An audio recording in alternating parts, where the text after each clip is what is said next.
তাকওয়া নাই।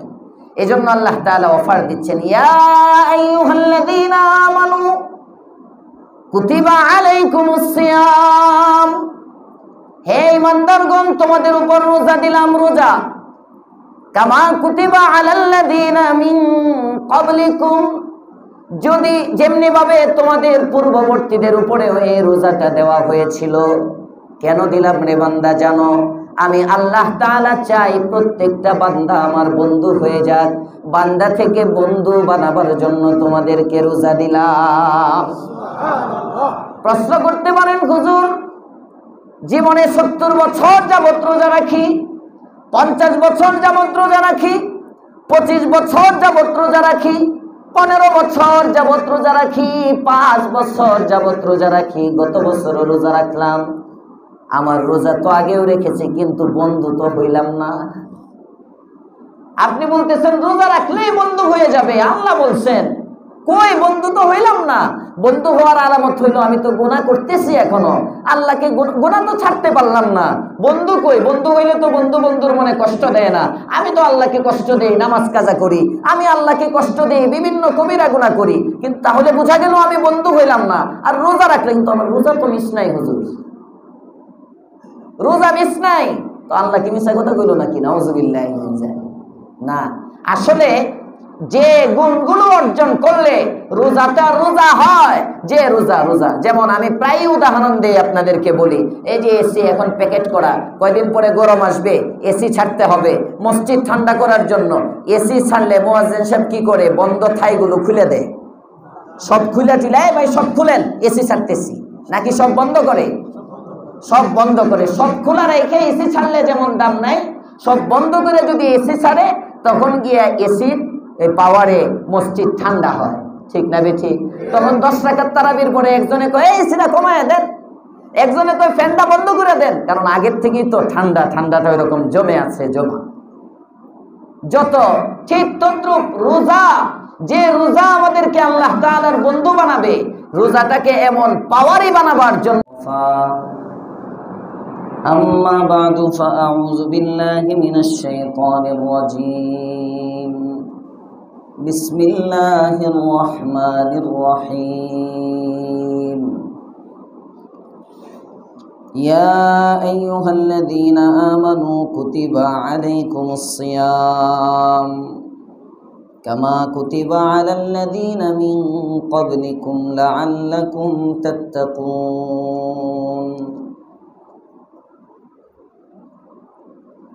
وعن عبد الله بن مسعود رضي الله تعالى عنه قال إن أكبر آية في القرآن فرجا ومن يتق الله يجعل له مخرجا بارك الله لنا ولكم في القرآن العظيم ونفعنا وإياكم بالآيات والذكر الحكيم سبحانك لا علم لنا إلا ما علمتنا إنك أنت العليم الحكيم درود الشريف পড়ি। اللهم صل على محمد وعلى آل محمد كما صليت على إبراهيم وعلى آل إبراهيم إنك حميد مجيد اللهم بارك على محمد وعلى آل محمد كما باركت على إبراهيم وعلى آل إبراهيم إنك حميد مجيد الحمد لله মুআজ্জাজ মুহতারাম মুসল্লিয়ান কিরাম মুরব্বিয়ান ইজাম যুবক বন্ধুরা ছোট বাচ্চারা তালেবানে উলুমে নবুওয়াহ শুকরিয়া আদায় করছি রব্বে করিমের দরবারে যার তৌফিকে জুমার নামাজ আদায়ের উদ্দেশ্যে মসজিদে আসার সুযোগ পেয়েছি। কালিমাতুশ শুকর করি আলহামদুলিল্লাহ। রমজানুল মুবারক আমাদের সামনে। শাবানের আর একটি জুমা আমরা পাব। আগামী জুমা হলো একেবারে রমজানের আগের জুমা। রাসূল করিম সাল্লাল্লাহু আলাইহি ওয়াসাল্লামের একটা সুন্নত, প্রায়ই আমি বলি, যখন যে জিনিসের সিজন ওই সংক্রান্ত আলোচনা আল্লাহ রাসূল সাল্লাল্লাহু আলাইহি ওয়াসাল্লাম উম্মতকে উপহার দিতেন। জিহাদের সময় জিহাদের আলোচনা, দানের সময় দানের আলোচনা, নিকাহের সময় বিবাহের মাসাইলের মুযাকারা, হজের সময় হজের মাসাইলের মুযাকারা। রমজান যেহেতু আসছে আমাদের সামনে, রমজানের মাসাইলগুলোর মুযাকারা করা, এটাও একটা সুন্নাত। মাসাইল তো অনেক,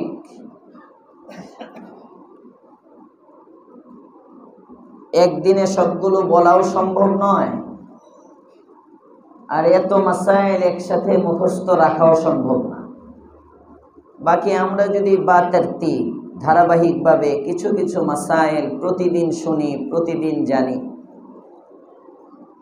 এই জন্য দাওয়াত ও তাবলীগের মেহনতের মধ্যেও দেখবেন হজের মৌসুমগুলোতে ফাজাইলে হজের তালিম হয়, রমজান মাসে ফাজাইলে রমজানের তালিম হয়। তাবলীগের হালকাগুলোতে তো ফাজাইলের সাথে আমরা পরিচিত হয়ে যাই, বাকি মাসাইলগুলো থেকে আমরা দূরেই থেকে যাই।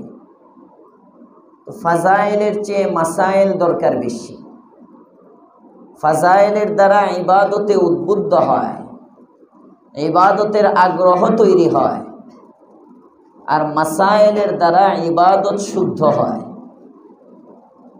যখন আপনার দিলে আগ্রহ তৈরি হলো আমি ইবাদতটা করব, মাসাইল না জানলে আপনি ইবাদত করতে পারবেন না। এই জন্য ফাজাইলও গুরুত্বপূর্ণ। ফাজাইল যদি সামনে না থাকে তাহলে তো একজন ইবাদতের জন্য প্রস্তুতি হবে না। এই জন্য তালিমের হালকাগুলোকে ছোট করে দেখার কোনো অবকাশ নাই, ওটারও গুরুত্ব আছে। ওখান থেকে স্পিড তৈরি হয়, উদ্যমতা আসে, আগ্রহ বাড়ে। বাকি এর সাথে সাথে মাসাইলের গুরুত্ব একটু বেশি, কারণ ইবাদতের আগ্রহ তৈরি হলো। আমাদের হযরতুল উস্তাদ মুফতি সাঈদ আহমদ পালনপুরি নওয়ারাল্লাহু মারকাদা হযরত আমাদের দর্শে বলেছিলেন, আমার মনে পড়ে, এবং তুহফাতুল কারি হযরতের যে বুখারীর তাকরীর দর্শে যে আলোচনাটা করতেন, এটা রেকর্ড করে হযরতের ছেলে ওটাকে সংকলন করে হযরতকে দেখানোর পরে বাজারজাত করা হয়েছে 12 ভলিউমে। বুখারীর ব্যাখ্যা গ্রন্থ বাজারে পাওয়া যায়। ওখানে হযরত এই কথাটা লিখছেন। আমরা তো দর্শে শুনছিলাম যে তাবলীগের অনেক সাথীরা এলাকার অনেক বাচ্চাদেরকে তাশকিল করে নিয়ে আসে, ইয়ং পোলাপান। এদেরকে এক দরজা দিয়ে ঢুকায়, আরেক দরজা দিয়ে অনেক সময় অনেকে বের হয়ে যায়। 10-12টারে নিয়ে আসছে, আইনা ওযুখানার মধ্যে লাগিয়ে দিছে, লাগিয়ে হুজুর গেছেন তার কথা আরো কয়েকজনকে ইস্তেকবালে আনবে, বা আরো কয়েকজনের কাছে দাওয়াত পৌঁছায়, আইনা দিয়ে যায়। এ খালি ফাঁক খুঁজে কোন দিক দিয়ে যাবে। হযরত বলছিলেন, এই যে চলে যায় একটা বাচ্চা মসজিদ পর্যন্ত আসতে পারলো, আসার পরে যে বাচ্চাটা নামাজ ফাঁকি দিয়ে আবার বের হয়ে গেল, এটা তার দোষ না, তার জানার দোষ। ও তো ওযুর তরিকা জানে না, কিভাবে ওযু করবে? এমন মুসলমানের বাচ্চা আছে ওযু জানে না, নামাজ কিভাবে শুরু করবে জানে না। মুসলমানের বাচ্চা মসজিদে আপনি নিয়ে আসলেন, এসে ছেড়ে দিলেন ওযুখানায়, ও তো ওযুর তরিকা জানে না, বাস আরেক দিক দিয়ে বাইরে হয়ে যায়, কয় কেমনে স্মরণে। যে কারণে হযরত বলতেন, দাওয়াতের একটা তরিকা, তুমি 10 জন দরকার নাই, প্রয়োজনে একজনকে দাওয়াত দাও, একজনকে আনো, আনার পরে তুমি পাশে দাঁড়ায় থেকে তারে ওযু করাও, তাকে পাশে দাঁড়ায় থেকে তুমি ওযু করাও। যদি ওযু না জানে তাহলে শিখাইয়া দাও, এভাবে কবজি পর্যন্ত ধোও, এভাবে কুলি করো, নাকে পানি দাও, চেহারা পুরাটা ধৌত করো, তুমি পাশের থেকে তাকে ওযু শিখাও। ওযু করানোর পরে এবার তুমি তারে নামাজের মধ্যে দাঁড়া করাও, যে ভাই এটা কিবলা, এইভাবে দাঁড়াইতে হয়। মনে মনে নিয়ত করতে হয়। তাকবীর সূরা কেরাত তো আর একদিনে শিখবে না, কমস কম আল্লাহু আকবারটা তো জানে। ভাই এটা সহজ, যে ভাই আপনি আল্লাহু আকবার বলে কতক্ষণ দাঁড়ান, এরপরে আল্লাহু আকবার বলে রুকুতে যান, রুকুতে গিয়ে আল্লাহু আকবার, রুকুতে গিয়ে উঠে আল্লাহু আকবার, শুধু আল্লাহু আকবারে নামাজ শেষ। সুবহানাল্লাহ বলবেন, শুধু সুবহানাল্লাহর তাসবিহতে নামাজ শেষ। সবার জন্য না, যারা পারে না তাও নামাজ পড়তে হবে। সূরা কেরাত শিখতে থাকবে, পাশাপাশি সূরা কেরাত না জানার আগ পর্যন্ত কি করবে? ইমামের পিছনে নামাজ পড়বে। ইমামের পিছনে পড়তে পারে না, একে একই নামাজ, তাই বলে নামাজ বাদ না। শুধু সুবহানাল্লাহ দিয়ে নামাজ পড়ো, শুধু আল্লাহু আকবার দিয়ে নামাজ পড়ো, তাও নামাজ মাফ নাই, নামাজ পড়তে হবে। সুবহানাল্লাহ। আল্লাহ আমাদেরকে বুঝার তৌফিক দেন, বলেন আমিন। তাহলে ফাজাইলের দ্বারা আমলের আগ্রহ সৃষ্টি হয়, আর মাসাইলের দ্বারা আমল শুদ্ধ হয়। আল্লাহ তাআলা আমাদেরকে ফাজাইল মাসাইল উভয়টি জানার বুঝার তৌফিক দেন, বলেন আমিন। রমজানুল মুবারক যেহেতু আমাদের সামনে, এজন্য আয়াতে কারিমা তিলাওয়াত করেছি রমজান সংক্রান্ত। কমস কম অর্থ না জানলেও যে আয়াত পড়া হয়েছে, আয়াতের শব্দটার সাথে তো সবাই পরিচিত, অনেকেই বুঝে গেছে খুতবাতে যে হুজুর আজকে রোজা সম্পর্কে আলোচনা করবে। ইয়া আইয়ুহাল্লাযীনা আমানু কুতিবা আলাইকুমুস সিয়াম কামা কুতিবা আলাল্লাযীনা মিন ক্বাবলিকুম লাআল্লাকুম তাত্তাকুন। আল্লাহ পাক রব্বুল আলামিন বলেন, হে ঈমানদারগণ, তোমাদের উপর রোজাকে ফরজ করা হয়েছে, যেমনি ভাবে তোমাদের পূর্ববর্তীদের উপরও রোজা ফরজ করা হয়েছিল, যাতে তোমরা মুত্তাকি হতে পারো। এই আয়াতের মধ্যে কয়েকটি বিষয় বুঝার আছে। নাম্বার 1, আল্লাহ পাক রব্বুল আলামিন আয়াতে ডাক দিলেন মুমিনদেরকে। সুবহানাল্লাহ বলেন, সবাইকে ডাক দেন নাই। তাহলে রোজা কার উপর ফরজ? সবাই বলে না, মুমিনের উপর। রোজার জন্য আগে ঈমান লাগবে, মুমিনের উপর রোজা ফরজ। প্রাপ্তবয়স্ক ব্যক্তির উপর রোজা ফরজ। মুসলমান প্রাপ্তবয়স্ক জ্ঞান সম্পন্ন ব্যক্তির উপর রোজা ফরজ। সুস্থ ফিলহাল ফরজ। অসুস্থ ছাড়তে পারবে যদি দিনই ডাক্তার বলে, দিনদার ডাক্তার যদি বলে রোজার দ্বারা শারীরিক ক্ষতি হবে, এমন অসুস্থতা রোজা রাখতে পারতেছে না, তো আপাতত ছাড়বে, পরে আবার কাজা করতে হবে। মুকিম ফিলহাল তৎক্ষণাৎ দৈনিকের রোজা দৈনিক রাখতে হবে। মুসাফির ছাড়তে হবে জরুরি না, ইচ্ছা করলে ছাড়তে পারবে, তবে পরে কাজা করতে হবে। মুমিন মুসলমানদেরকে আল্লাহ পাক রব্বুল আলামিন ডাক দিলেন, ইয়া আইয়ুহাল্লাযীনা আমানু, হে ঈমানদারগণ। ডাক দিয়ে আল্লাহ তাআলা একটা অফার দিলেন, সুযোগ। কোন দোকানে যদি বড় বড় মহাজন থেকে অনেক পাইকারি দোকানদাররা মাল আনে, মাল তো অনেক দিন যখন অনেক পুরাতন কাস্টমার হয়, গ্রাহক হয়, অনেক সময় সিজনওয়ারি কিছু ছাড় দেয়, ছাড়। আমি গত মাসে সম্ভবত আমারই এক মুসল্লি, ওনার সাথে ফোনে কথা হচ্ছিল, তো কথা প্রসঙ্গে উনি বলতেছিলেন যে হুজুর কি একটা কোম্পানির নাম বললো, তো ভুলে গেলাম, ওই কোম্পানির এসির উপরে ছাড় চলতেছে। হুজুর টাকা থাকলে যদি কিছু এসি রাখতে পারতাম, আমি বেশি রাখতে পারি নাই, 30টা না 35টা বললো, 30-35টা এসি না আরো বেশি, মানে 60 লাখ টাকার মতো সে এসি রাখছে। তো এক একটা এসি পরে যখন ওই যে সামনে সিজন আসতেছে এসির সিজনে যদি বিক্রি করে, প্রত্যেক এসিতে কমপক্ষে 30,000 টাকা লাভ করতে পারবে, এখন কিনে রাখছে। ইটের বাটাওয়ালারা দেখবেন ইটের মধ্যে কিছু ছাড় দেয়, আগে যদি টাকা দেওয়া পরে ওই দামে তারা বিক্রি করে দেয়। প্রত্যেক ব্যবসায়ীর কিছু সিজন থাকে, ছাড় আসে। আল্লাহ পাক রব্বুল আলামিন বান্দার সাথে ব্যবসা করেন, আল্লাহ তাআলাও মাঝে মাঝে কিছু অফার ছাড়েন।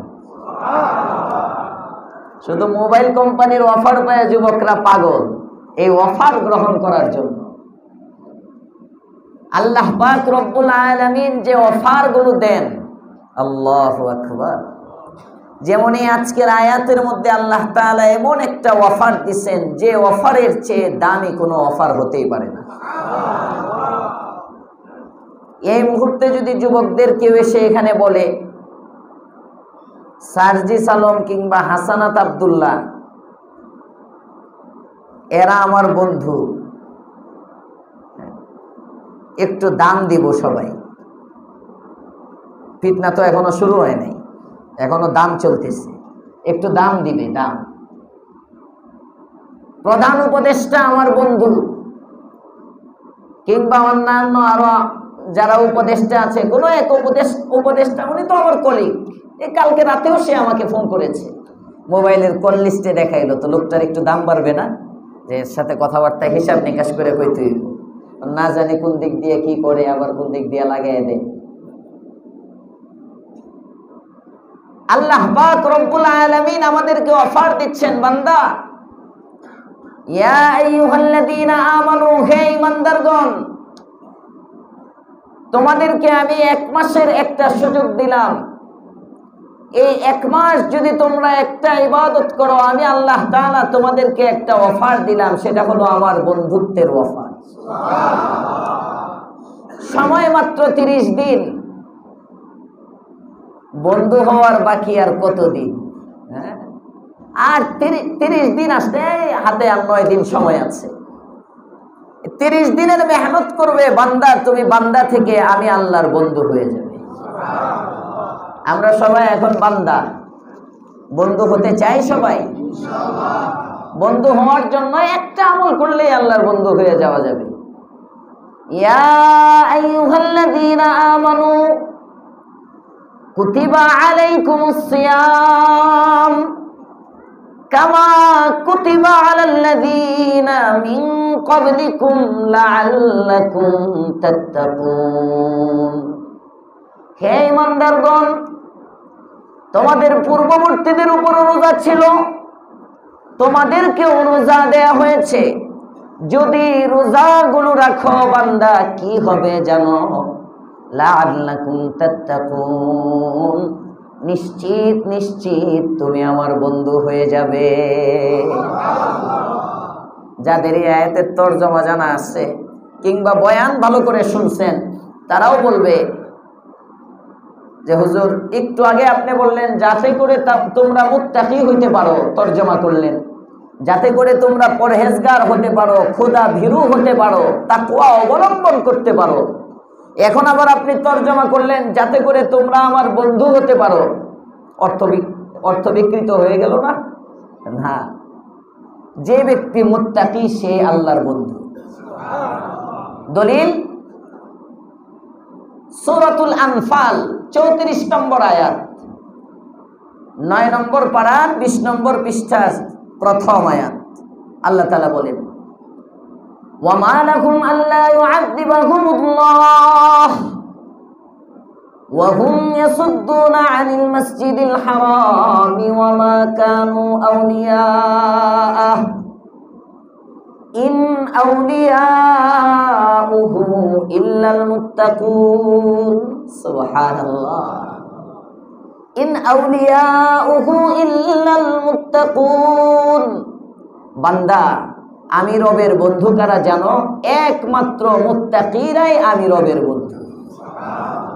আল্লাহ তাআলার বন্ধু কারা? মুত্তাকি যারা। বলেন আল্লাহ তাআলার বন্ধু কারা? সবাই বলতে হবে আল্লাহ তাআলার বন্ধু কারা? তাহলে আমরা আল্লাহর বন্ধু হওয়ার জন্য আমাদের মুত্তাকি হইতে হবে, তাকওয়ার গুণ অর্জন করতে হবে।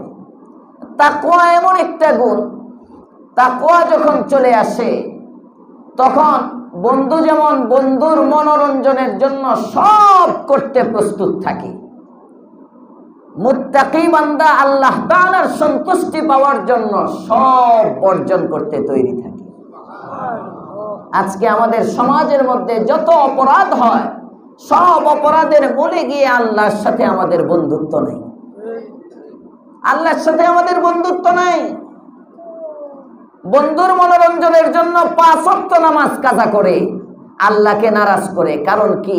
বন্ধুর মোহাব্বত দিলে আছে, বন্ধুর ভালোবাসা দিলে আছে, আল্লাহর ভালোবাসা দিলে নাই। মানুষকে খুশি করার জন্য গুনাহ করে, মানুষকে খুশি করার জন্য গুনাহ করে। 3 বন্ধু মিলে আয় না একটু মারি টান, চিন্তা করে সবাই যখন টানতেছে আমি না টানলে কেমন দেখা যায়, সেও টানে। সবাই যখন গাইতেছে আমি না গাইলে কেমন দেখা যায়, সেও গায়। সবাই যখন নাচতেছে আমি না নাচলে কেমন দেখা যায়, সেও নাচে। সবাই যখন গান শুনে আমি না শুনলে কেমন দেখা যায়, আমার সোসাইটির লোকেরা কি বলবে, আমাকে অসামাজিক ভাববে, ফ্রেন্ড লিস্ট থেকে আমাকে ডিলিট করে দিবে। সুতরাং আমার বন্ধুদের চুলের কাটিং এর মতো আমার চুল হইতে হবে, আমার বন্ধুর কানেও হেডফোন, আমার কানের মধ্যে হেডফোন থাকতে হবে। আমার বন্ধু নাচবে, আমারও নাচতে হবে। আমার বন্ধু গান শুনবে, আমারও গান শুনতে হবে। এই সব কিছুর মূলে গিয়ে বন্ধুত্ব হলো আরজি জিনিস। রূপক প্রেমের মধ্যে আমরা জড়ায় আসছি, বাস্তব প্রেমের খবর নাই। সব রূপক প্রেম। দুনিয়ার ভালোবাসা এটা স্থায়ী না অস্থায়ী? আপনার বন্ধু, এমন কেউ এখানে নাই কারো বন্ধু মারা গেছে? হ্যাঁ, আছে না? বন্ধু মারা যায়, মারা যায়। তাহলে বন্ধুরে ভালোবাসতেন, ভালোবাসার মানুষটা মারা গেল। এমন মুসল্লি কি পুরা মসজিদে একজনও খুঁজে পাওয়া যাবে না যার স্ত্রী নাই? আছে, আছে। এমন মানুষ কি একজনও খুঁজে পাওয়া যাবে না যার সন্তান নাই? আছে। বাবা নাই কারো, মা নাই কারো, ভাই নাই কারো। এই যে মোহাব্বতের মানুষগুলো চলে গেল, এদের সবাইকে কিন্তু আমি ভালোবাসতাম। এদের ভালোবাসায় হাজার হাজার টাকা খরচ করতাম। আজকে এরাও নাই, এদের ভালোবাসাও নাই, ওই ভালোবাসার খরচও নাই। ঠিক না বেঠি? নাই খরচ। তাহলে বোঝা গেল এই সব ভালোবাসা অস্থায়ী, এই সব ভালোবাসা রূপক। একটা ভালোবাসা স্থায়ী, ওটাই হাকিকি ভালোবাসা, যে ভালোবাসা জান্নাত পর্যন্ত চলে। এটা হলো বান্দার মাওলার ভালোবাসা। এটার মধ্যে কোনো কেতাব নাই, এটার মধ্যে কোনো গ্যাপ নাই। এটা একেবারে চিরস্থায়ী। আমার জন্মের আগের থেকে ভালোবাসা শুরু। সবাই কয় না সুবহানাল্লাহ? জন্মের আগের থেকে শুরু ভালোবাসা। আল্লাহু আকবার। জন্মের আগ থেকে ভালোবাসা শুরু। রূহের জগতে আমাকে রব ভালোবাসেন, এজন্য পশু পাখির বডির মধ্যে আমার আত্মা না দিয়া আশরাফুল মাখলুকাত হিসাবে আমাকে মানুষ বানাইছে। ভালোবাসা ওখান থেকে শুরু। এই ভালোবাসার ব্যাখ্যা দিতে থাকলে মায়ের পেটেও ভালোবাসা আছে, মাতৃগর্ভ থেকে বের হওয়ার পরে ভালোবাসা, মৃত্যুর সময়ও লাগবে আল্লাহর ভালোবাসা, কবরে লাগবে আল্লাহর ভালোবাসা, হাসরে লাগবে আল্লাহর ভালোবাসা, জান্নাত পর্যন্ত আমাকে পৌঁছায় দিবে রবের ভালোবাসা। সুতরাং প্রকৃত বন্ধুত্ব, প্রকৃত বন্ধু হওয়ার একমাত্র উপযুক্ত সত্তা কে? আল্লাহ। সবাই বলেন কে? আল্লাহ। তিনি আমাদের বন্ধু। আজকে ওই বন্ধুকে কষ্ট দেওয়া হয়, ওই বন্ধুর নাফরমানি করা হয়, তার কারণ রূপক প্রেম আমাদের অন্তরে প্রাধান্য পেয়ে গেছে। আমার কাছে একটা কাগজ আসছে, একটা প্রশ্ন। এখানে লেখা আসসালামু আলাইকুম, আসসালু না আসসালামু হবে, আসসালামু আলাইকুম, ল আকার, এরপরে মর সুকার দিতে হইব। লিখছে ছোট পোলা পান গান বাজনা করলে সমস্যা, বান্দারি গান বাজনা করলে সমস্যা, কিন্তু মসজিদের পাশে গান বাজনা করা কি সমস্যা নয়? আমারে জিজ্ঞেস করেন কেন? যারা মসজিদের পাশে গান বাজনা করে তাদেরকে না জিজ্ঞেস করবেন? আমি কি আপনাদের মসজিদের পাশে থাকি? আমি তো সপ্তাহে একদিন আসি। আমারে দেখছেন কোনোদিন গান বাজনা করতে? আর আমার মুসল্লি যারা, এদের তো দেখেন একদম ফ্রেশ থাকার কথা। আমি খতিবও আল্লাহ না করুক, আল্লাহ না করুক, আল্লাহ না করুক, যদি কোনো গুনাহে জড়ায় যায়, আল্লাহ না করুক, আল্লাহ না করুক, আল্লাহ না করুক, মাআযাল্লাহ, সাথে সাথে আমাকে বয়কট করতে হবে। এমন না যে হুজুরের জন্য জায়েজ। এই বুঝতেছেন? কথা বুঝতেছেন? তাহলে খতিবের জন্য যদি গুনাহ থাকে, তাহলে মসজিদের পাশে আওয়াম যদি করে তাদের জন্য গুনাহ হবে না?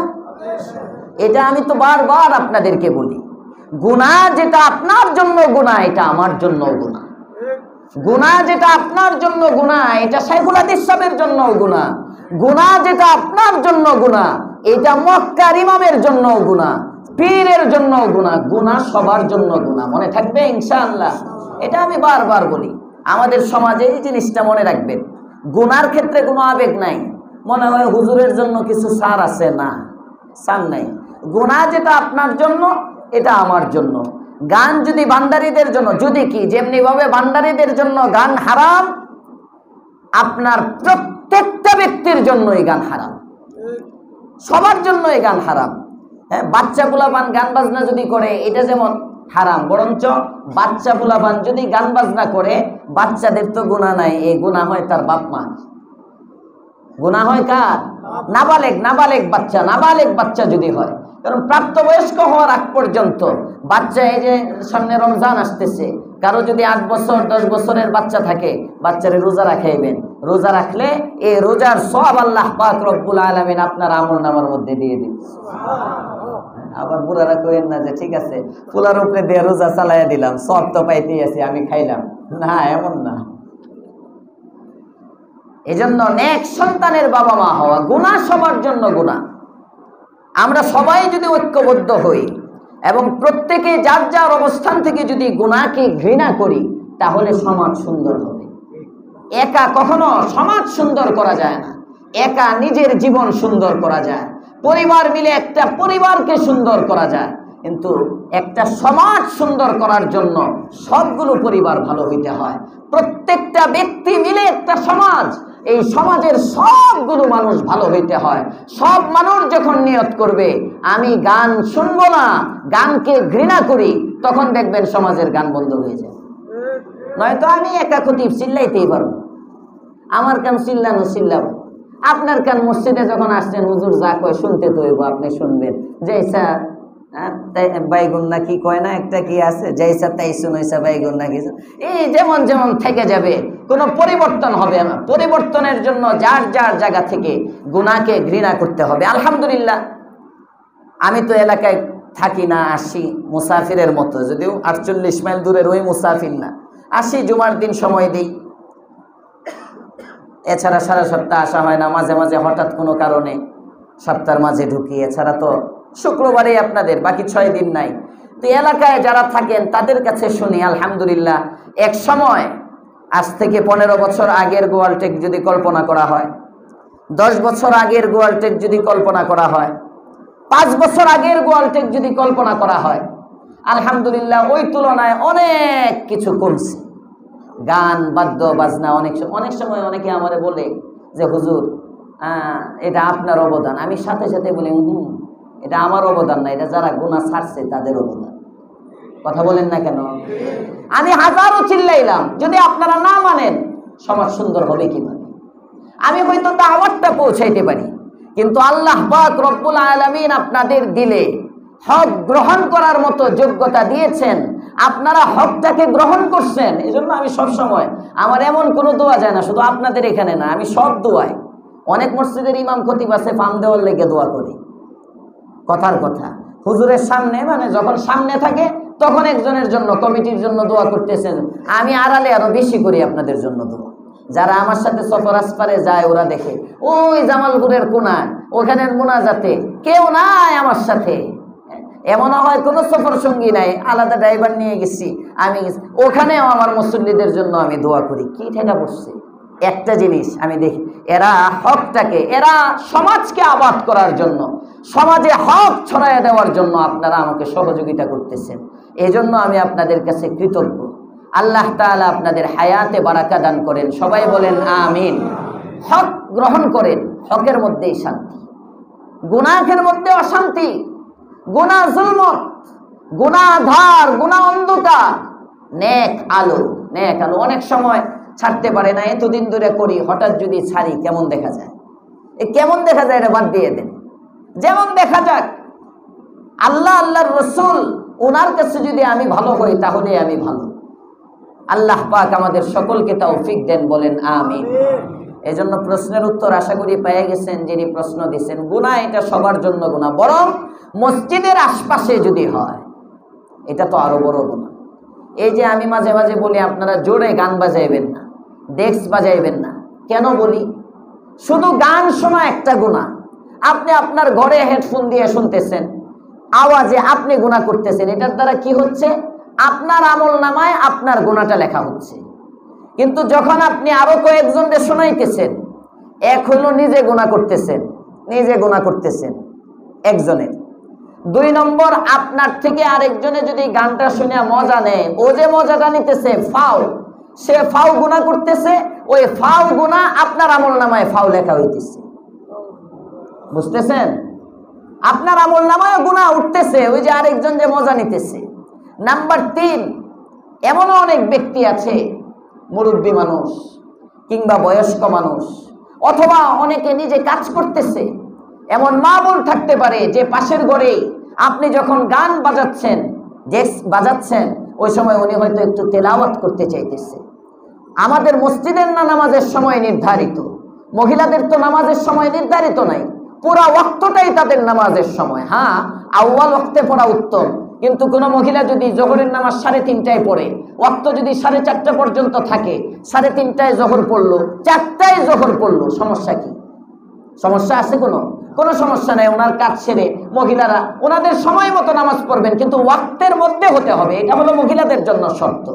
পুরুষের জন্য বা জামাত হইতে হবে, মহিলা ওয়াক্তের মধ্যে। এখন আপনি মাগরিবের নামাজ মসজিদে শেষ হয়ে গেল, আপনি ডেস্ক স্টার্ট দিলেন। এমনও তো হইতে পারে মাগরিবের ওয়াক্ত থাকে 45-50 মিনিট, 45 থেকে 50 মিনিট মাগরিবের ওয়াক্ত থাকে। উনি হয়তো মাগরিবের 20 মিনিট পরে উনি নামাজে দাঁড়াইছেন। মসজিদের নামাজের টাইম দেখে আপনি এখানে গান বাদ্য বাজনা করতেছেন, ওনার নামাজের মধ্যে ডিস্টার্ব হইতেছে। কোন ব্যক্তি হয়তো ঘরের মধ্যে তেলাওয়াত করবে, তেলাওয়াতে ডিস্টার্ব হয়।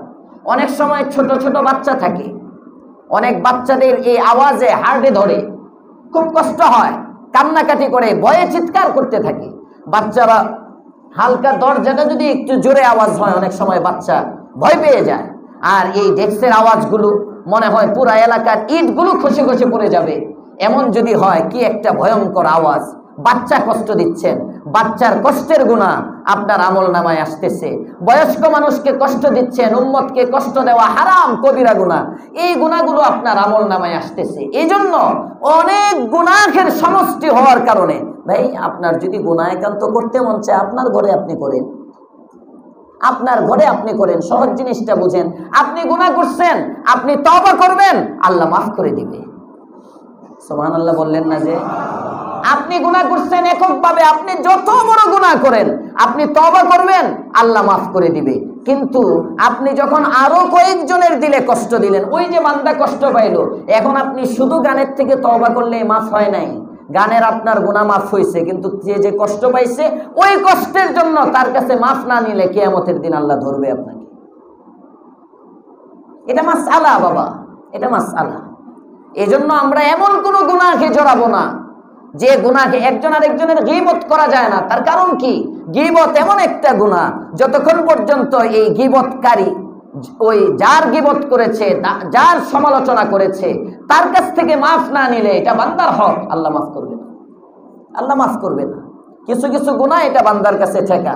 আপনার কাছে একজন পাওনাদার টাকা পায়, আপনি আল্লাহরে বললেন আল্লাহ মাফ করে দাও, মাফ করে দাও, না, তার পাওনা আদায় করে আল্লাহর কাছে মাফ চাইতে হবে, নয়তো আল্লাহ তাআলা মাফ করবে না। বান্দার হক অনেক, আল্লাহর হক আল্লাহ ছেড়ে দিবেন।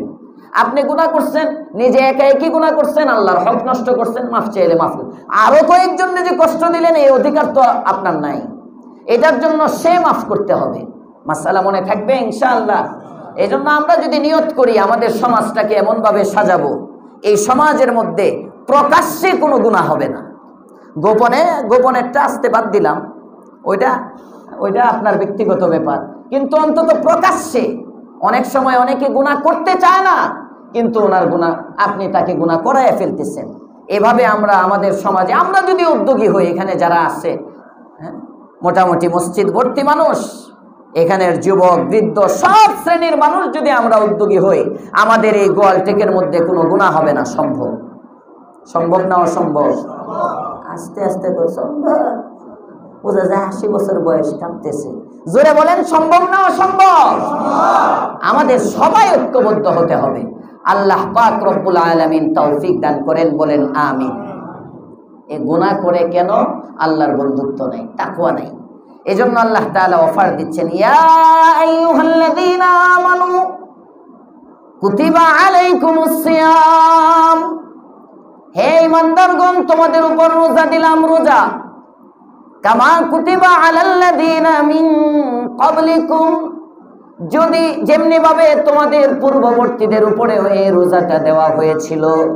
কেন দিলাম রে বান্দা? জানো, আমি আল্লাহ তাআলা চাই প্রত্যেকটা বান্দা আমার বন্ধু হয়ে যাক। বান্দা থেকে বন্ধু বানাবার জন্য তোমাদেরকে রোজা দিলাম। প্রশ্ন করতে পারেন, হুজুর জীবনে 70 বছর যাবত রোজা রাখি, 50 বছর যাবত রোজা রাখি, 25 বছর যাবত রোজা রাখি, 15 বছর যাবত রোজা রাখি, 5 বছর যাবত রোজা রাখি, গত বছরও রোজা রাখলাম, আমার রোজা তো আগেও রেখেছি, কিন্তু বন্ধু তো হইলাম না।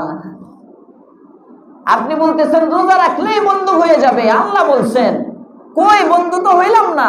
বন্ধু হওয়ার আলামত হইলো আমি তো গুনাহ করতেছি এখনো, আল্লাহকে গুনাহ তো ছাড়তে পারলাম না। বন্ধু কই? বন্ধু হইলে তো বন্ধুর মনে কষ্ট দেয় না। আমি তো আল্লাহকে কষ্ট দেই, নামাজ কাজা করি, আমি আল্লাহকে কষ্ট দেই, বিভিন্ন কবিরা গুনাহ করি, কিন্তু তাহলে বোঝা গেল আমি বন্ধু হইলাম না। আর রোজা রাখলে কিন্তু আমার রোজা তো মিস নাই হুজুর, রোজা মিস নাই, তো আল্লাহ কি মিশা কথা কইলো নাকি? নাউজুবিল্লাহি মিন যালিক। না, আসলে যে গুণগুলো অর্জন করলে রোজাটা রোজা হয়, যে রোজা যেমন আমি প্রায় উদাহরণ দেই আপনাদেরকে, বলি এই যে এসি এখন প্যাকেট করা, কয়দিন পরে গরম আসবে, এসি ছাড়তে হবে মসজিদ ঠান্ডা করার জন্য। এসি ছাড়লে মুয়াজ্জিন সাহেব কি করে? বন্ধ থাইগুলো খুলে দেয়, সব খুলে টিলায় ভাই সব খুলেন, এসি ছাড়তেছি, নাকি সব বন্ধ করে? সব বন্ধ করে। সব খোলা রেখে এসি ছাড়লে যেমন দাম নাই, সব বন্ধ করে যদি এসি ছাড়ে তখন গিয়া এসির এই পাওয়ারে মসজিদ ঠান্ডা হয়, ঠিক না বেঠিক? তখন 10 রাকাত তারাবির পরে একজনে কয় এই এসিটা কমায় দেন, একজনে কয় ফ্যানটা বন্ধ করে দেন, কারণ আগের থেকেই তো ঠান্ডাটা এরকম জমে আছে, জমা যত ঠিক তদ্রুপ রোজা, যে রোজা আমাদেরকে আল্লাহ তাআলার বন্ধু বানাবে, রোজাটাকে এমন পাওয়ারি বানাবার জন্য রোজাকে 6 গুণে গুণী বানাইতে হয়। কয় গুণ? সবাই মুখস্থ করেন, কয় গুণ? 6 গুণ। 6 গুণে গুণী বানাইতে হয়। 1 নম্বর গুণ, রোজা মিন তুলুইশ শামসি মিন সুবহি সাদিকিন, সুবহি সাদিক থেকে, মিন তুলুইল ফজর, ফজর যখন উদয় হয়, ইলা গুরুবিশ শামস, সূর্য অস্তমিত হওয়া পর্যন্ত পান করা যাবে না, নিজের জৈবিক চাহিদা পূরণ করা যাবে না, এটা সবাই জানে। কিন্তু সাথে সাথে 6টা গুণ অর্জন করতে হবে। 1 নম্বর গুণ হলো চোখের রোজা আসে, চোখের রোজা রাখতে হবে। চোখের রোজা কি? রোজা অবস্থায় চোখের কোনো গুনাহ করা যাবে না, মনে থাকবে? রোজা অবস্থায় চোখকে হেফাজত করতে হবে। রোজা অবস্থায় 2 নম্বর গুণ, কানকে হেফাজত করতে হবে, কান। 3 নম্বর গুণ, রোজা অবস্থায় জবানকে হেফাজত করতে হবে, জিহ্বা। রোজাও রাখে, ঝগড়াও করে, বিশেষ করে ইফতারির টাইম যত গনাইতে থাকে মেজাজ তত খিটখিটে হইতে থাকে। হ্যাঁ, মেজাজ খিটখিটে হইতে থাকে। আবার পাশের থেকে আরেকজনে কয় হ্যাঁ রোজায় ধরে লাইছে, রোজায় কি করছে? ধরে ফেলছে। এই রোজায় ধরা যাবে না, জবানে ধমকা ধমকি, এই এটা কই, আরে পানি কই, আরে আসরের নামাজের পরে বাসা গরম একেবারে, শরবত কই, বেগুনি কই, আলু, আরে সব আসবে তো সময় মতো, বেচারি আপনার সামনে দিলেই তো হইল। মানে একেবারে ঘরের মধ্যে তুফান শুরু হয়ে যায় না। অনেক সময় গালাগালি, রোজা রাখে মুখও চলতেছে, কথা বলেন আছে না নাই? হ্যাঁ, হাত আগে চলে না মুখ আগে চলে? মুখ আগে চলে, মুখ আগে চলে। এই জন্যই তো বলে এই ভাই হাত থাকতে মুখ কি, মানে মুখ বন্ধ করে হাতে দুইটা লাগাও না। রোজা অবস্থায় হাতেও লাগানো যাবে না, মুখেও লাগানো যাবে না। মনে থাকবে ইনশাআল্লাহ। রোজাকে কয় গুণে গুণী বানাবো? 6 গুণ। 1 নম্বর চোখের রোজা, 2 নম্বর কানের রোজা, কানকে হেফাজত করব। 3 নম্বর জবানের রোজা, জবানকে হেফাজত করব। 4 নম্বর হাত পা লজ্জাস্থান, এই 3টা বাকি অঙ্গ প্রত্যঙ্গের রোজা। মনে থাকবে ইনশাআল্লাহ। এই 4 গুণ। 5 নম্বর গুণ হলো হালাল খাবার দ্বারা সাহরি, হালাল খাবার দ্বারা ইফতার। মনে থাকবে ইনশাআল্লাহ। আপনার রোজার মধ্যে এই 4 গুণ আছে, কিন্তু খাইলেন হারাম, সাহরির মধ্যে হারাম, সাহরিটা খাইলেন হালাল, ইফতার খালি ঘুরলেন। এই বছর তো ইফতার পার্টি আরো বাড়বে, কারণ অন্যান্য বছর তো ইফতার পার্টি আওয়ামী লীগের জন্য অন্য দলের লোকেরা বেশি একটা করতে পারতো না। এবার তো অনেক দলেই করবে, স্বাধীন দলে সবাই বড় বড় ইফতার পার্টি দিবে, বুঝেন নাই? বিভিন্ন আবার নতুন নতুন রাজনৈতিক দল আইতেছে, এরাও দিবে। পাড়া মহল্লায় কত দল আরো বেরোইব রমজানে, ঈদ উপলক্ষে, সব মিলায় জিলায় ইফতার দিবে। মনে রাখেন কিন্তু নেতাদের অনেক ইফতার হয় চাঁদাবাজির পয়সায়। আমার কেউ ভুল বুঝেন না, অনেক ইফতার, সবগুলো না, সবগুলোকে আমি ঢালাও ভাবে চাঁদাবাজির পয়সা বলি নাই, কিন্তু কিছু কিছু মানুষের কাছে চাঁদা উড়ায়। এই দে ইফতার পার্টি করবো এলাকায়, অমুকের নামে, অমুক লিডারের নামে এতজন লোক আনতে হবে, এতজন লোক লাগবে, আছে না নাই? এই যে মানুষের কষ্টের পয়সা, চাঁদাবাজির পয়সা দ্বারা ইফতার পার্টি করো, আর তুমি ওই নেতার লোক 200 টাকায় নিজের ইমান বিক্রি করে, 100 টাকায় নিজের ইমান বিক্রি করে, 500 টাকায় নিজের ইমান বিক্রি করে, 1000 টাকায় নিজের ইমান বিক্রি করে হারাম দিয়ে ইফতার করবা, বন্ধু তোমার রোজা শেষ। এই রোজায় বন্ধু তো হইতেই পারবা না, বান্দার তালিকাতেও নাম কেটে যাবে। ভালো করে মনে রাখবেন। এই জন্য ইফতার আস্তে আস্তে কয়, সবাই বলেন ইফতার হালাল হইতে হবে। নেতার হইলেও হালাল দিয়ে করবেন। যে নেতার ইনকাম হালাল, যে নেতা চাঁদাবাজির সাথে জড়িত না, যে নেতা কিশোর গ্যাংয়ের চাঁদা নেয় না, যে নেতা টেম্পো স্ট্যান্ডের চাঁদা নেয় না, যে নেতা অটোর চাঁদা যে নেতার কাছে যায় না, এমন পাক সাফ নেতা আমাদের দেশে আছে না নাই? আছে, আছে। সব খারাপ না, সব খারাপ হইলে দেশ থাকতো না। এমন নেতা দাওয়াত দিলে যাইবেন, খাইবেন, ইফতারের দাওয়াত নিজেও খাওয়াইবেন, আরেকজনেরটাও খাইবেন, কিন্তু খাবারের আগে অবশ্যই হালাল দেখে নিব, ঠিক আছে ইনশাআল্লাহ। তাহলে চোখের হেফাজত করব, কানের হেফাজত করব, জবানের হেফাজত করব, 4 নম্বরে অঙ্গ প্রত্যঙ্গের হেফাজত করব, 5 নম্বরে সাহরি এবং ইফতার হালাল দ্বারা করব, ঠিক আছে ইনশাআল্লাহ। এই 5টা জিনিস হওয়ার পরে 6 নম্বর, এই 5টা গুণ আসলেই একটা ভাব সৃষ্টি হবে। শয়তান দেখবে আরে রোজা তো অনেক পাওয়ারফুল, এবার শয়তানে মনের মধ্যে ঢোকা দিয়ে আমি একটা বেটা রে, আমি একটা বেটা, আমার রোজাটা খুব দামি, এই যে একটা ভাব, অহংকার, রিয়া, লৌকিকতা, তখন এইটা আসবে। এই লৌকিকতাকে দমন করে তখন বলতে হবে না, আল্লাহ তাআলা আমার দ্বারা এমন গুণের রোজা রাখাইছেন বিদায়ী আমি রাখতে পারছি, আল্লাহ তোমার সন্তুষ্টির জন্যই আমি এই রোজাটা রাখলাম। খুলুসিয়ত, ইখলাস। 6 নম্বরে যখন ইখলাস আসবে, আল্লাহর পয়গম্বর বলেন এই 6 গুণের রোজা যখন হবে, এমন রোজা 1 মাস রাখার দ্বারা বান্দা বান্দা থেকে আল্লাহর বন্ধু হয়ে যাবে। আমরা নিয়ত করছি এই 6 গুণের রোজা রাখবো ইনশাআল্লাহ। এছাড়া রমজানের আরো কিছু আমল আছে, আপনারা জানেন। শুধু একটা আমল করলেই হবে না। এই রোজাটা যদি কেউ এই হক মতো রাখে, ওই শরীরের মধ্যে স্পিডে সে 20 রাকাত তারাবি পড়তে পারবে। যার রোজা ঠিক নাই, তার তারাবির মধ্যে ভেজাল হবে, তার সাহরির মধ্যে ভেজাল হবে, তার ইফতারের মধ্যে ভেজাল হবে, তার দোয়ার মধ্যে ভেজাল হবে, তার তিলাওয়াতে কোরআনের মধ্যে ভেজাল হবে, ইত্যাদি রমজান সংক্রান্ত যে আমলগুলো সব আমলে ভেজাল। রোজাটা যদি রোজার মতো হয়, এই রোজার শক্তি আমাকে 20 রাকাত তারাবি পড়তে উদ্বুদ্ধ করবে। সুবহানাল্লাহ। এজন্য মুহতারাম হাজিরিন, রমজানের আমলগুলো হক আদায় করে রোজা রাখা। 1 নম্বর বলেন, হক আদায় করে রোজা রাখা। 20 রাকাত তারাবি পড়া। সবাই বলেন, মক্তবের মতো শিখেন, হক আদায় করে রোজা রাখা। বলেন 20 রাকাত তারাবি পড়া, হয় নাই, জোর হয় নাই, জোরে জোরে 20 রাকাত তারাবি পড়া, সাহরির সময় তাহাজ্জুদ পড়া, সাহরির সময় তাহাজ্জুদ পড়া, ইফতারির সাথে দোয়া করা, ইফতারির সাথে দোয়া করা, মনে থাকবে ইনশাআল্লাহ। জিকির এবং ইস্তিগফার পড়া, জিকির এবং ইস্তিগফার পড়া, জাহান্নাম থেকে পানা চাওয়া, জান্নাতের আবেদন করা, কোরআন বেশি তেলাওয়াত করা, সাধ্যমতো সদকা করা, মনে থাকবে ইনশাআল্লাহ। এই আমলগুলো সবাই করবেন তো? এই আমলগুলো করলে রমজানের প্রথম দিন থেকে আল্লাহর এই সবগুলোর হাদিস আছে। আমার তো ফ্লাইট 4টায়, চাইছিলাম 1টায় ছেড়ে দিব, ইমিগ্রেশনে তো যাইতে হইব নামাজ পড়ে, তাও দেরি হয়ে গেছে। আল্লাহ পাক রব্বুল আলামিন যে কথাগুলো বললাম, যে আমলগুলো সংক্ষেপে বলে দিলাম, ইনশাআল্লাহ রমজানে তারাবি হবে, তারাবি 20 রাকাতই পড়বেন। তারাবি 20 রাকাতের ওয়াজ তো প্রতি বছর হয়, আর করা দরকার নাই। আপনারা সবাই 20 রাকাতের মুসল্লি। আমি মনে করি এখানে 8 রাকাতের কেউ নাই। যদি 8 রাকাতের 1-2 জন থাকেন, আপনারও পায়ে হাত দিয়ে বলি আপনিও 20 রাকাত পড়েন, আপনিও 20 রাকাত পড়েন। কারণ সেজদা বেশি করলে ক্ষতি নাই, কথা বলেন ঠিক না বেঠি? সেজদা করে মুমিনে, সেজদা ছাড়ে শয়তানে। সেজদা করে মুমিনে, সেজদা করে, সেজদা ছাড়ে শয়তানে। সেজদা করা ফেরেশতার স্বভাব, সেজদা বেশি করা নবীগণের স্বভাব, সেজদা বেশি করা সাহাবীদের স্বভাব, সেজদা বেশি করা ওলিয়া উলিয়ার স্বভাব, সেজদা বেশি করা মুসলমানের সিফাত। আর সেজদা করতে চায় না, কথা বলে না কে?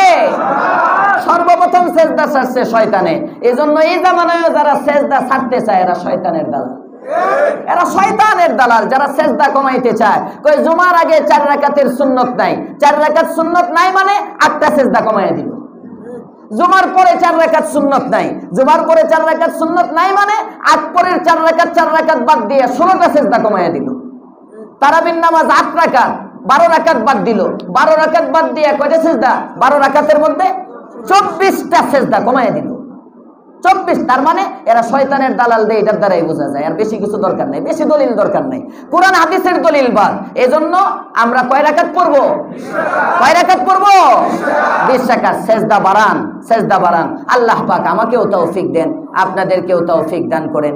ইনশাআল্লাহ আগামী জুমা মাদ্রাসার উস্তাদ ওই যে আসেন ওবায়দুর রহমান ফুলপুরি সাহেব, উনি পড়াবেন। পরের জুমায় ইনশাআল্লাহ আমার সাথে দেখা হবে। দোয়া চাই আল্লাহ যেন উমরায়ে মাকবুলা নসিব করেন। বারবার বারবার যতদিন বেঁচে থাকি আল্লাহ যেন প্রতি বছর হজ উমরায় যাওয়ার তৌফিক দান করেন। আপনাদের জন্য দোয়া করব, দোয়া চাইতে হবে না। যে কথাগুলো বললাম কথার খুলাসা, আল্লাহ পাক বন্ধুত্বের অফার দিয়েছেন। রোজা রাখতে হবে 6 গুণের সাথে, আর যে আমলগুলো বললাম ওই আমলগুলো করতে হবে ইনশাআল্লাহ। ওই তারাবির আগে তো 5-10 মিনিট কথা বলতাম, এবার কথা না। এই এক পাড়ার মধ্যে হুদায় ওয়াজ করে, আমরা দেশে ওয়াজ তো অনেক হয়, ওয়াজের চেয়ে ইমাম সাহেব হুজুরে বলে দিবেন আমার কোরআন ও হাদিসের আলোকে মাহে রমজান, আমার সংকলিত যে কিতাবটা আছে এটা হুজুরের কাছে আছে। হুজুরের 1 কপি হাদিয়ে দিয়েছিলাম। যদি হুজুরের কাছে না থাকে, ফয়সালের কাছে আছে, মোস্তফার রুমে আছে। কোরআন ও হাদিসের আলোকে মাহে রমজান কিতাবটা হুজুরকে দিয়ে দিবেন। আপনারা তারাবির নিয়তে একটু আগে মসজিদে চলে আসবেন, আয়েশা তাহিয়াতুল মসজিদ পড়বেন, এটা মসজিদের হক। 2 রাকাত নফল পড়বেন তারাবির 5 মিনিট আগে, বেশি আগে দরকার নাই, ঠিক 5 মিনিট আগে। ওখানে রমজান সংক্রান্ত প্রায় 300 মাসাইল আমার সংকলিত কিতাব, এটা এখন বাজারে নাই, মানে ছাপা হয় না অনেক দিন ধরে। 4-5 হাজার বিক্রি হয়েছিল আমার ছাত্র জামানায়, আমার জীবনের প্রথম লেখা এই কিতাবে রমজানের সবগুলো মাসাইল দেওয়া আছে। শুরুর দিকে ফাজাইলও দেওয়া আছে, শেষে মাসাইলও দেওয়া আছে। 5 মিনিট করে এটাকে পড়তে বলবেন দৈনিক 5 মিনিটে। যদি 10টা মাসলাও, শুধু মাসলা ব্যাখ্যা দেওয়া দরকার নাই, মাসলাগুলো পড়ে ফেলবেন। পড়লে অন্তত 10টা মাসলা যদি দৈনিক আমরা জানি, 30 দিনে 300 মাসলা আমাদের জানা হয়ে যাবে। এই জন্য এটা করলে ভালো হবে না ইনশাআল্লাহ। রমজানের মাসলা, সাহরির মাসলা, ইফতারির মাসলা এখানে দেওয়া আছে। এই মাসাইলগুলোর মুজাকারা, ফাজাইল তো আমরা রমজানেও তো তালিমের হালকা চালু থাকে, তালিমের হালকার মধ্যেও বসবো, মাসাইলগুলো ইনশাআল্লাহ কিতাব থেকে শুনে শুনে শিখবো। আল্লাহ তাআলা আমাদের সুন্দরভাবে রমজান পালন করার তৌফিক দান করেন। আর শেষ একটা আবদার, আমাদের মসজিদ কমিটির সম্মানিত সদস্যরা নিস্তলায়ও আছেন, সহসভাপতি সাহেবরা বসা সদস্য আছেন, বারান্দায় মনে হয় মোতাওয়াল্লি সাহেবও আছেন, আছেন না? মোতাওয়াল্লি সাহেবও তো আছেন না? হ্যাঁ, এরপরে আরো মোটামুটি সবাই আছে। এরপরে এলাকার যুবক যারা, যুবক তারুণ্যের অহংকার যাদেরকে মনে করা হয়, এরাও সবাই এখন আছে, নামাজের অপেক্ষা করতেছে, তো এখন কেউ বাইরে নাই। এরপরে বর্তমানে মনে করেন ছাত্র জনতা যারা, ছাত্রদের দল হইলে ছাত্ররাও এখন উপস্থিত আছে। বিএনপি যদি ক্ষমতায় আসে, বিএনপির নেতারাও আছে মোটামুটি। যদি জামাত ক্ষমতায় আসে, জামাতও এখন জুমার আগে দিয়ে আছে, সবাই আছে। আপনারা যদি একটা কাজ করেন, প্রতি বছর বলি আলহামদুলিল্লাহ হইতেছে, এলাকায় এলাকায় সবাই মিলে যদি একটু, দোকানদাররাও আছে, রমজানের সম্মানে আমরা রমজানের দিনের বেলা কোনো চার দোকান কিংবা হোটেল যেগুলো থেকে দিনের বেলা বসায়া ওপেন খাবার হয়, পর্দা টর্দা টানায়া, এই কাজটা আমরা আমাদের এলাকায় আমরা করব না। আমরা যদি একটু উদ্যোগী হই, রমজানের একটা সম্মান, এটা কিন্তু বিশাল। সারা বছরে 11 মাস পরে আমার সামনে একটা মাস আসলো। এই একটা মাস অন্তত চার দোকানদার যারা আছেন, হোটেলওয়ালারা যারা আছেন, পর্দা টর্দা না টানে, আপনি মাগরিবের পর থেকে বিক্রি শুরু করেন। প্রয়োজনে আপনি দিনে সারাদিন ঘুমান, ফজরের নামাজ পড়ে ঘুমান, রাত্রে সারা রাত আপনি চা বেছেন, দেখবেন আপনার ফেরেশতা কাস্টমার বানায় পাঠাইয়া দিব আল্লাহ তাআলা ইনশাআল্লাহ। আমি বললাম আপনি সারা রাত কাস্টমার পাইবেন। আপনি এটা চালু করেন, দিনের বেলা রমজানের আজমতে, রমজানের সম্মানে অন্তত এই গোয়াল থেকে আমাদের এই মসজিদ এরিয়ায়, মসজিদের আশপাশে হোক, মসজিদ কেন্দ্রিক যে দোকানগুলো আছে, সবাই যদি দোকানে দোকানে দাওয়াত পৌঁছায়, যাদের বাড়িতে দোকানগুলো ভাড়া আছে, বাড়ির মালিক যদি বলে দেয় ওনাকে যে ভাই আপনাকে অনুরোধ করি, আপনিও মুসলমান আমিও মুসলমান, রমজানের সম্মানে অন্তত দিনের বেলা দোকানটা খোলা রাখেন না, কাপড় টাপড় দিয়েন না। যাদের মার্কেট আছে, মার্কেটের মালিক যিনি যদি এভাবে খুব নরমে যদি বলে দেয়, মুসলমানের বাচ্চা তো, কথা বলেন, মুসলমানের বাচ্চা না? যারা ব্যবসা করে এরা খ্রিস্টান না তো, হিন্দু না তো, ইহুদি না তো, কথা বলে না, মুসলমান তো, মুসলমান তো। মুসলমান যখন, অবশ্যই সে শুনবে ইনশাআল্লাহ।